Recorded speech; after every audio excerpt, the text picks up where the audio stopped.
All the fun is right here. Hello, I'm Axel Rydby, game director here at Rocksteady Studios. I'm Darius Sadigian, studio director at Rocksteady Studios. We're so excited to welcome you all to episode 2 of our ongoing series, Suicide Squad. Well, I just want to make it clear, everyone was running with, because they were leaking stuff, that they weren't going to do this, and I said, no, they're coming out this week. Okay, they're coming out this week. Insider. In our last episode, They're in full swing of advertising for this. This is where that talk we did earlier, their marketing is being paid off right now. we gave you a look at our combat system that combines story, powerful traversal abilities, iconic melee attacks, and explosive gunplay to offer something truly unique. Hello, beautiful! We wanted to challenge ourselves. We wanted to expand and really push ourselves in terms of making something new and fresh. Light him up! When first introduced, the free-flow combat of Batman Arkham Asylum broke new ground and set a standard that is still popular today. In that spirit, the Rocksteady team decided to delve into new mechanics. If you're playing solo, you have the power to... I kind of like what they just said there, right? We as gamers want comfort, right? Just as humans, we want comfort. We liked what they did with the fighting style, and they're like, we wanted to do new. We wanted to go with guns, and everyone's like, they're pushing against it. They're pushing against it. Make combat in our game unique to you while making your way through our story campaign.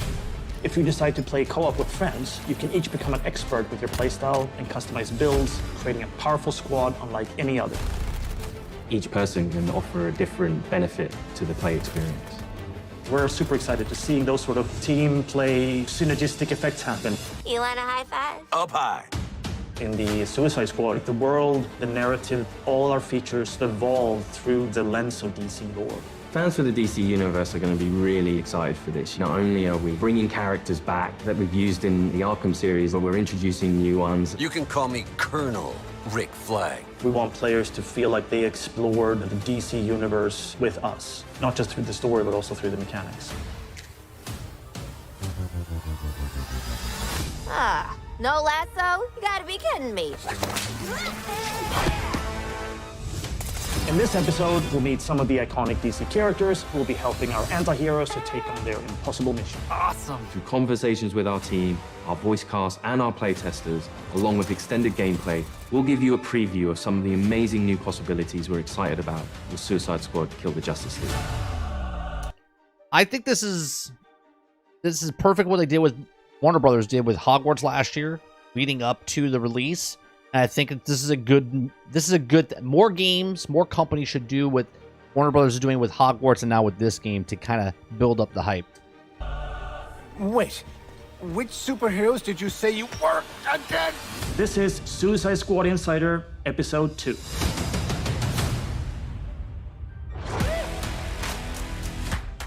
The RPG systems are the connective tissue inside of the game. Things like weapon customization. Sexy looking gun. A sexy looking gun. Talent customization. Things that really let players get into how they want their character to play. Now, let's begin. We built this game with near limitless strategic and personal options. Players craft their own character within a character. Everyone can pick not only their favorite, but really make a character that's their own. There's really high skill ceiling mechanics in this game where as you learn to traverse, as you learn to combine your character's abilities more and more, you become better, your character becomes stronger, and in the story of the game, you're taking on stronger and stronger threats. We have this perspective of always tying back to the narrative and always giving context around the mechanics. With the DC world out there, I like that. I like how they're linking it to the context of it. it just gave us unlimited potential. With the Arkham games, you could modify some elements of Batman himself. We knew early on, going with an action shooter was an opportunity to go down a new path and try out new mechanics with a new type of game. Someone's been busy. How'd you have time to make all this? In our last episode, we showed the Suicide Squad recruiting the Penguin for Argus. Okay, Waller. We bagged Penguin. He goes back to the Hall of Justice to start helping the squad out. I'm taking authority. Since we last showed you the Justice League's HQ, it's had a makeover from Amanda Waller and her team, and it's now the forward operating base for Argus's fight against Brainiac. I can talk about this now because they're showing it. I thought this was cool. This reminds me of The Division, right? The Division 2 where it started off one way and it's evolving over time. I wonder if it's going to happen more throughout the game. So when considering gameplay, we knew we needed an arms dealer. You need a good gun runner. For us, it's been great to bring Penguin back from the Arkham days. We love working with this character. What he gives you is lots of options for upgrading individual weapons, crafting. It feels like you're actually interacting with Penguin when you're crafting these items. And that's really where Penguin as a character comes to life in the game. You get to build them up, creating some really unique combinations, and you can play the game in a way that's unique to you. We have weapons based on different manufacturers. Star Labs, we have Amertech, we have LexCorp, we have DCPD, and they all come with different flavors. Lex is Very Borderland-esque type of gun system where each gun has its own brand and whatnot. Same with Destiny, same with, you know, Division. Very scientific, man, right? The guns are very scientific in nature. They have very specific recoil patterns and spread patterns, almost like they are calculated. Then we have Amertech, which is more improvised weaponry, really fast fire rates, high ammo capacity, but it kicks like a donkey. And once you've unlocked those manufacturers, you can go to Penguin and ask him to sort of craft specific weapons in those manufacturers. Different guns will play with different styles. Maybe you've got a Deadshot focused on critical hits, on headshots. That might mean that you want to favor a legendary gun which works with that playstyle. Nice, nice, nice. Penguin is only one member of what we call the support squad. Toot toot, scumbags! There are various supervillains that the squad have begged, stolen, or borrowed. Real quick, I want to say, if you guys don't like me pausing, I'm sorry, but that's what we're going to do here. What I don't want to see is the different brands, and if LexCorp, let's say, is Kryptonite based, if I have to use a LexCorp gun to go up against Superman, right? That's going to be an L in my opinion, right? Because if I'm building my character the way I want to play and the different play style that I want to play, but I have to use a specific brand of a gun because it has some sort of, trait on there where it's kryptonite, then that's going to be bad, in my opinion. From For players who just want to play through the story, they'll get the full arsenal to be able to take on the Justice League. But for players who really want to sort of maximize their characters, the support squad missions unlock really cool features. Our designers have put a lot of effort into making sure that when you play the game, you can have a very different experience from someone else. Let's meet the rest of the support squad. Here we can see the scientist Gizmo, who has set up shop in the basement of the Hall of Justice. You're perfect. We know. his primary contribution to the squad is the sort of airdropped vehicles that you can use for combat. See that coming. That's cool. You're getting into this flying vehicle with rockets and a turret and sort of blow shit up. And the havoc you can create is outstanding. He just chucked that car just right in. He's like, screw it. From the DC universe offers the player a different way of interacting with the game. I've been trying on the name Toyman. More like Annoy Man. Am I right? Toyman is one character that helps you actually figure out ways of defeating the Justice League. He's a tech boy genius who wants nothing more than to help save Metropolis. He can't quite come to terms with the fact that his heroes are now the villains. Changing stuff is my middle name. You can unlock more and more. Now, Rose, they didn't make that game with the shitty Batmobile. That was the other people that made Gotham Knights. Things you can do with Toyman to enhance your gear. If you want to really perfect your gear to really suit how you like to play the game, Toyman is the character to talk to. I'm Hack. Hack is this sort of electronic astral projection. Anything that has electricity, Hack can manifest through. By working with Hack and increasing your talent points over the course of the game, you can unlock a whole myriad of different abilities. For example, with Harley, you can increase her grenade damage. Thank you! Alongside the talent tree, we have what we call the combat combo system. As you're doing these more intricate moves, you build up your combo faster, and the higher that combo is, the more talents you activate. Ah, this tough love! Hack also uses her abilities to literally hack Brainiac's comms, so you get to listen in on what the Justice League is talking about, and you also get to hear their sort of corrupted personalities and how different they are from the heroes you once knew. We have complete control, Brainiac. Now let's talk about one more member of our support squad. Another infamous DC villain that Director Waller once recruited. Uh-oh, warning! Story spoilers are ahead. Probably the ones that you just heard in the leaks, maybe. Let's see. this point in the game, the squad has discovered evidence that Poison Ivy may be alive. Ivy?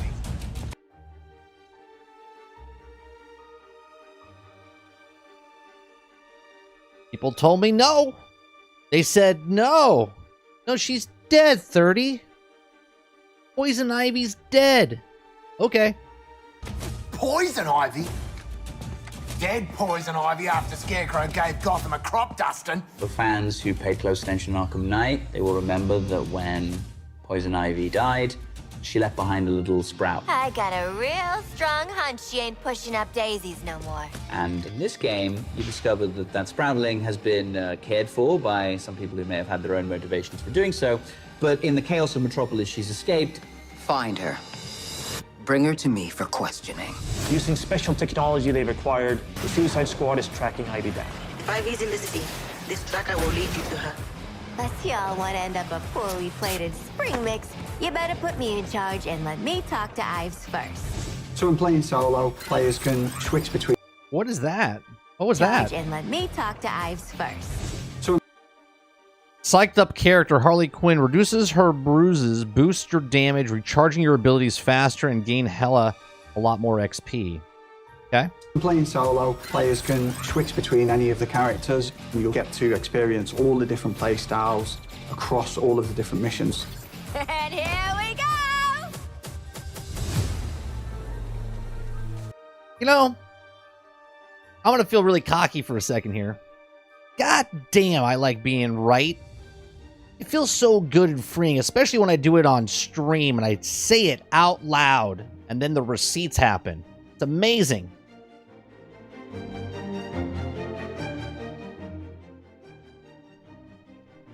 Is that Poison Ivy? Here's one thing. Why would they do this? Here, I'll show you a site, right? I like reading between the lines, right? Why would they show this? Miss you, Red. Why would they show that? And then you guys are over here with this thing at the end here and going, there's no way. She's dead in the lore. That's an Easter egg of Poison Ivy? And what about the giant plant at the very end, Jesse? You're saying there's no way? This giant plant coming out of the ground and her saying, I miss you, Red? There's no way? I don't care what you guys say. That's fucking Poison Ivy. God damn, it feels good. So here she is. Thought she'd be taller. Are you serious right now? Poison Ivy is a redhead. This is a plant. You might be the dumbest.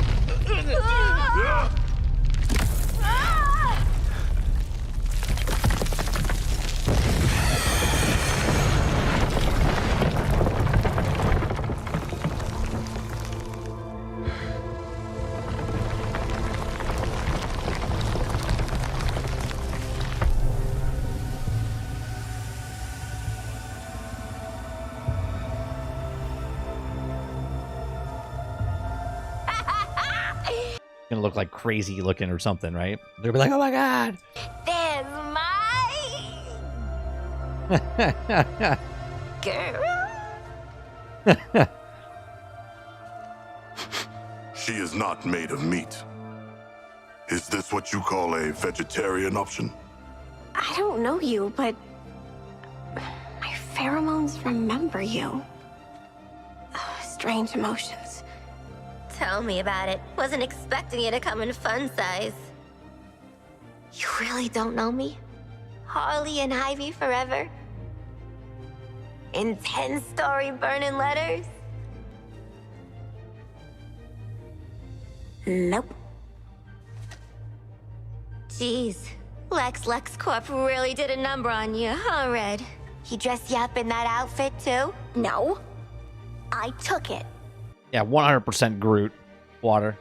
When I broke out, he shut me in a room in his tower. If I worked on the things he wanted, I got a whole hour of sunlight every day. What did he want? Weapons, making them more effective against the alien invaders. You know, they're very susceptible to plant toxins. And I know all about plant toxins. We know. That's why they call you Poison Ivy. It's just Ivy. Weirdo. Where's Lex now? I don't know. Something spooked him, I guess. He got in his big robot suit and stomped off. Ooh, I know that look. Who you murdering? The corrupted things that are coming. All of them. They're poisoning the earth with their gross bodies. So I'm... Is this a science thing? Like the aliens in that movie hated water, and now these guys hate plants? lured them here.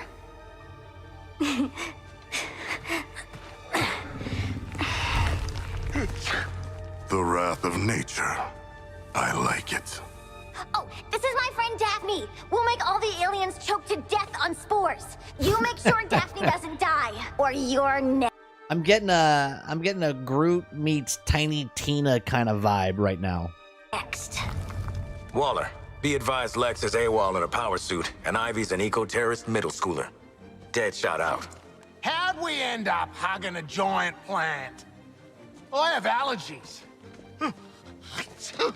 Anyone care? Ah! Here's a brief look at the mission that follows your first encounter with Ivy. You'll see a variety of custom builds and loadouts that draw on the power of DC villains. Ivy's plans need protection. Split up your squad to attack from different directions. Our asses won't get kicked just standing here. Now go defend! Combat in this game revolves around 3 core pillars: traversal, gunplay, and melee. Someone like Deadshot can take a vantage point, can provide cover fire. That shot right there didn't even hit. He got a headshot. Deadshot can take a vantage point. Like, look at that. Does he even put it on his head? He's dead. The crosshair never even touched his head. Can provide cover fire.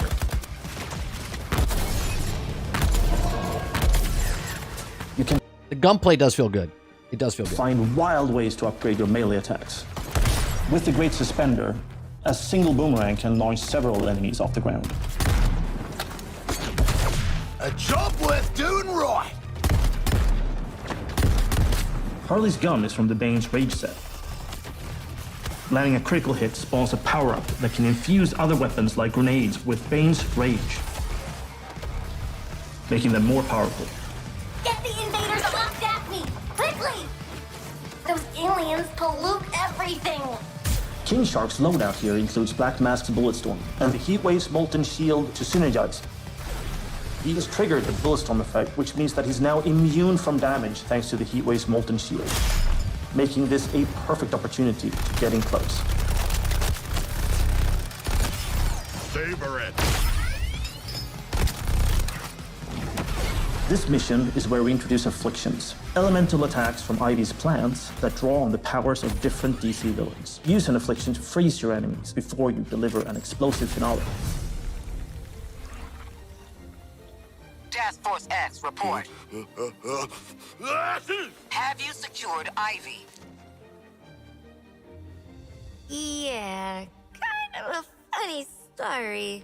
Although she doesn't remember her old life, Ivy is still a deadly expert with toxins, and she can offer your builds an interesting new feature: Afflictions. The results are so neat. When you manage to recruit her, she comes back to the Hall of Justice as kind of like a loose cannon, precocious toddler who also has terrifying genetic engineering powers.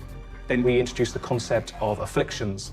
Players can apply these afflictions to their melee weapons, their grenades, so they can mix and match different things for the encounter. And each affliction ties back to a DC character. So we have Freeze, lightning. Okay. 4 afflictions. Diablo Blaze sets people on fire, burns them over time. But you can't shield harvest them. We have Deep Freeze, freezes people. You can shatter them with your guns, but they are pretty resistant to melee damage. They won't drop ammo when they die. At any point, you can have up to 2 different elemental afflictions, then add in the 3 other players. So what you've got there is lots of different ways to engage with enemies. I feel like the combo system that you're doing, if you're running with a team, one built one way, one built the other, and then you'll do a lot more damage, which is interesting. Almost like Anthem. And Borderlands. Your fight is far from over. So at Rocksteady, what we sort of pride ourselves on is investigating how players play. Do they get the language that we're trying to create? We had an amazing opportunity to get a group of proper gamers from the community involved in the development process pretty early. Some of the characters, the mission types during the story, I'd definitely say this has got a Rocksteady stamp on it. The experience of Suicide Squad because of Justice League is really fluid, really smooth, it feels really polished. It's chaos, but in a good way. It's very fast and very momentum-based. And I think there's a lot of verticality to it. No other game that makes you feel so free and powerful. Yes! You also have this deep... You do feel powerful. For what I played, you do feel powerful. Building of your character with a more superhero twist. For example, I kind of gravitated towards Dead Shark because I'm a big fan of shooting guns and big crit builds. You can use the juggling mechanic to get 100% crit chance, and then from there, do big damage. The knowledge that we gained, seeing players explore the mechanics, gave us like a little taste of what it's going to be like when we got like a bigger community to share the game with. Now listen, how about a team up? When the studio made the Arkham series, we were very much focused on single character, single perspective. And with this game, we saw that opportunity to get the community more involved. For us, it was about expanding and enhancing into something new and different. And we wanted this experience to be shared with more than just one person. One of the coolest experiences in the game is when you're playing with friends and each character can tackle the problems that you're facing together differently. You are learning how to overcome challenges together. All these characters are geared up to be able to complement each other. Because each of them is moving differently, sometimes another character might come in from a direction you don't expect. You can create unintentional cinematic moments with your friends. When you really are in sync with your squad, it's such a special feeling, and I think something I haven't experienced in any other game. Multiplayer is new for the studio, but it's super exciting because we get to see Rocksteady hallmarks of story-driven game, but from multiple perspectives, and getting to share that with your friends is pretty unique. We hope you enjoyed episode 2 of Suicide Squad Insider. Phew, I need a smoke. I need more therapy. In our next episode, we'll take a look at what you can expect from our game after launch. This is the biggest That's what I'm interested in, and that's a month away from now. cinematic experience that Rocksteady has ever created, with more hours of cinematic cutscenes than ever before. But I think we leave the setting of our story open enough that for post-launch content, players will be excited to come back and find out what we're going to do next. You, want to talk about it? Know what, Quinn? I do. I don't think players are ready for the new playable characters they're going to get, or even the places they're going to get to take them. This game is much bigger than the world of the Suicide Squad. Rocksteady will continue to build on the story. We're delivering you a full game, but for those that want to go further, we're going to have lots of new updates that are free to our players, and we really want to engage with our community to give them new experiences regularly. At the end of the game, everyone goes, wow, this was a hell of a ride. I am excited to fight Superman. Like, how the hell, right? Like, in Diablo, you're fighting Uber Lilith, and here you're fighting Superman. Evil Superman. Like, how the hell are you going to fight him? Let's play again.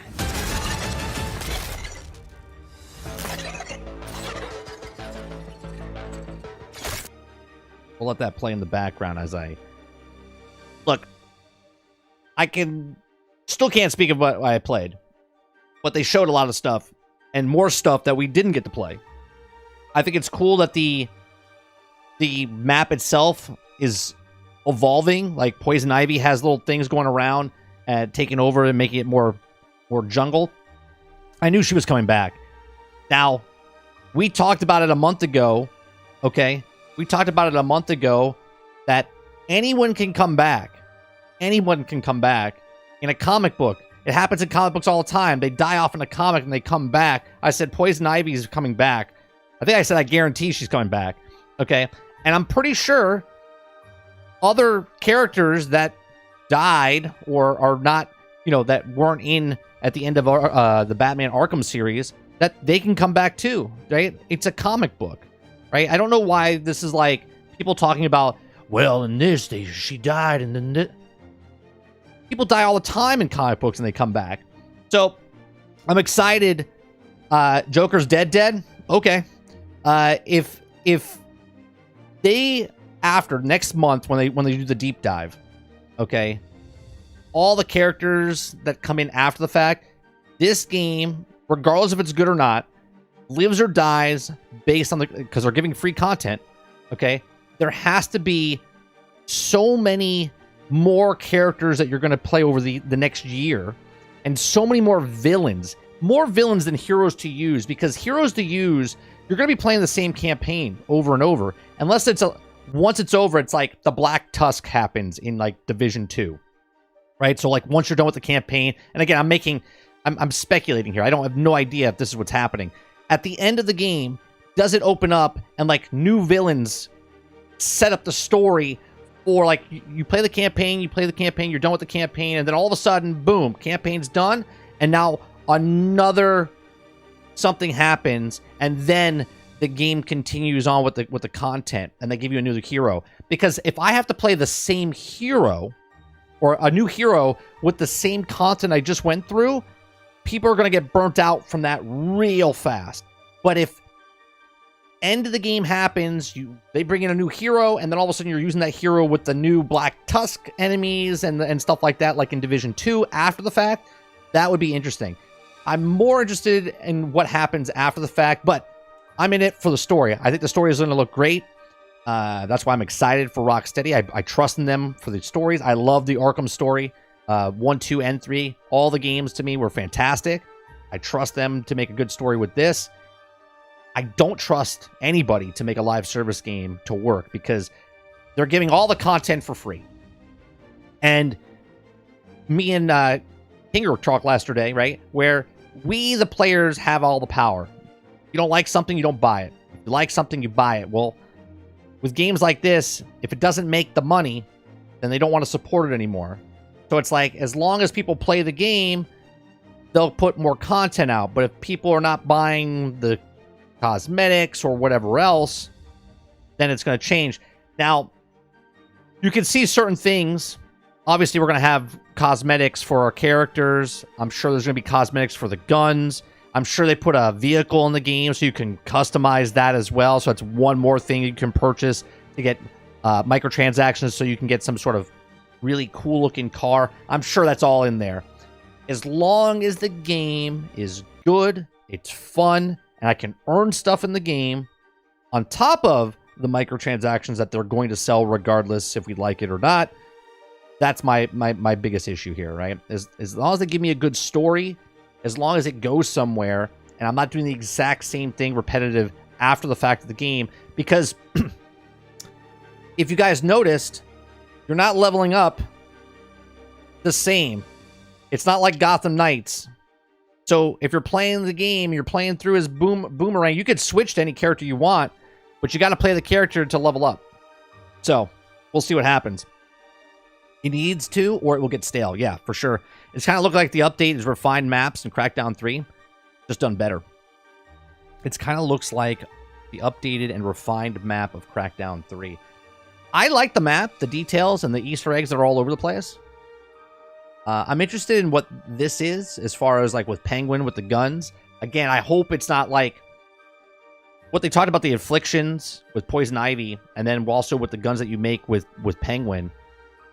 I'm interested to see what happens with Penguin. Again, I don't want to fight Superman and I have to have the kryptonite gun, only using it from this, because that kind of limits me. As long as I can put the different affliction on with this and combination, maybe it does more damage. Obviously, just like Marvel's Avengers, the player base is going to find which one works better than the other. And that'll be the meta. That's just like any game. So it'd be interesting. I'm really interested in how many characters they're going to bring in. And I really don't want to have the same thing that happened with Marvel's Avengers, where the hype is, oh, all these characters are coming, and then we're like 3 months in, 5 months in, 6 months in, we don't get a character. And then 7 months in, 8 months in, they're like, oh, yeah, well, you know, I don't want that to happen. I hope they have already in the pipeline, because it was supposed to come out in May. Now it's coming out in February of this next year. And now they've had 10 months to hopefully flush out the first year content. So when the game launches, there's no big bugs, glitches, and they can just put the content out and worry about the future content, not fixing the content that's in the game at launch. Sarge says, but that's the gamble. If you're going to gamble on repetitive gameplay and say free, but you need to buy our junk or to continue making content, otherwise we shut down whatever we want. But that's what I'm saying, Sarge. As long as they have the first year in the can and they just release it when it hits a certain date and they keep updating it, cool. I personally would like I've been saying for every comic book game, like, let's say Peacemaker comes in. He's the next character. The story revolves around Peacemaker's story character, and they have like a small little storyline for Peacemaker, or if they bring in whatever other character. There's a little story. Why am I playing it? Give me some story. They say the more cutscenes than ever with future content, right? Let me go back over here real fast. Do they get the language that we're trying to create? You also have this big download. And we saw that opportunity to get the community more involved. For us, it was about expanding more than just one. Is when together cinematic moments with your squad. A story-driven game, but from multiple perspectives, and getting to share that with your friends is pretty unique. We hope you enjoyed episode 2 of Suicide Squad Insider. Phew, I need a smoke. I need more therapy. In our next episode, we'll take a look at what you can expect from our game after launch. This is the biggest cinematic experience that Rocksteady has ever created, with more hours of cinematic cutscenes than ever before. But I think we leave the setting of our story open enough that for post-launch content, players will be excited to come back and find out what we're going to do next. I know that. I know that's very generic, but it sounds like Black Tusk at the end of the game. Leave it open-ended. Play some game until the next content comes out. But we'll see. Sarge says it still smell Avengers. We will see. Yeah. I don't like the Poison Ivy little kid as first glance, but I was right. That Poison Ivy. I don't like that it's the Groot mentality. Like, she died and she came back as a little seedling and now she's coming back. I mean, I would rather, as a DC comic book fan, I want to see hot-ass Poison Ivy. I feel like they try to make the girls ugly nowadays, right? Harley Quinn doesn't look very attractive either, right? And now you have a kid instead of a full-grown woman that she was with Poison Ivy. But we'll see. We'll see what happens with the characters and stuff that they bring in. So, all right, well, that'll do it for me. I appreciate you guys coming out and hanging out with us this morning. I wanted to make sure that we got to talk about this and watch this live. Other than that, I do appreciate you very much. Please make sure you share, like, subscribe. We'll be back tonight for some more gameplay. If you guys missed the show last night, I did an interview with the Kinger. Go watch that. It was a 2.5 hour. Appreciate it very much. Hit that subscribe button. I'd like to go above and beyond that. Hit the membership button, and I'll see you guys on the next one. Enjoy the rest of your day. Peace.